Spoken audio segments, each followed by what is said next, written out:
আজকে তোমাদের সাথে শেয়ার করবো একটা নিরামিষ আলুর দমের রেসিপি। প্রথমেই বলি, রেসিপিটা আমার ইউটিউব দেখেই শেখা, আর বাড়িতে যে কবার বানিয়েছি সববার খেতে খুব ভালো লেগেছে, তাই আজকে ভাবলাম তোমাদের সাথেও শেয়ার করি।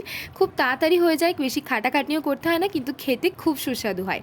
আর আমি কী কী মশলাপাতি দিয়েছি না দিয়েছি সেগুলো আমি লিখে দিয়েছি, তোমরা চাইলে ভিডিওটা পজ করে দেখে নিতে পারো। তো এবার সোজা রেসিপিতে চলো, আর আমার একটা ছোট্ট গল্প শুনতে শুনতে রেসিপিটা এনজয় করে নাও। এই রান্নাটা করা হয়েছিল গত বৃহস্পতিবার। যেহেতু বৃহস্পতিবার তাই পুরো নিরামিষ, আর এর সাথে করা হয়েছিল বাসন্তী পোলাও। এবার কেন করা হয়েছিল তার একটা ছোট্ট গল্প তোমাদের বলি। পরের দিন ছিল শুক্রবার, আমার জেঠুর মেয়ের আশীর্বাদ, তো তার শর্টস তোমরা দেখেইছো।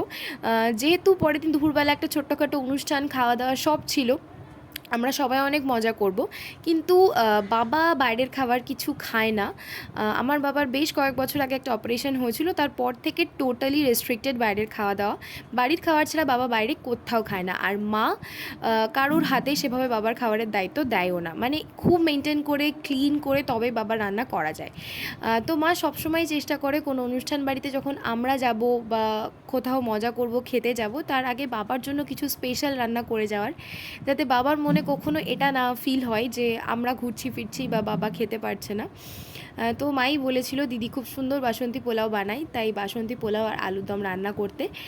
সেই অনারেই রান্নাটা করা। কিসের অপারেশন অত ভেঙে আমি বলছি না। তো মার আর বাবার মধ্যে এই যে আন্ডারস্ট্যান্ডিংটা আছে, এটা আমার খুব ভালো লাগে সবসময়, যে মা কিভাবে চেষ্টা করে যে এই পরিস্থিতিটাকে ম্যানেজ দেওয়ার। দ্যাটস ইট, আজকের ভিডিওটা এইটুকুই ছিল। আর আলুর দমও তৈরি হয়ে গেছে, লাস্টে গরম মশলা ঘি দিয়ে নেড়ে চেড়ে নামিয়ে নিলাম। বাড়িতে সবার খুব ভালো লেগেছিলো খেতে। তোমরাও বাড়িতে ট্রাই করো, আর অবশ্যই আমাকে জানিও কেমন লেগেছে তোমাদের খেতে। আজকের মতো টাটা। তোমাদের লাইফের কোনো স্টোরি থাকলে অবশ্যই শেয়ার করো।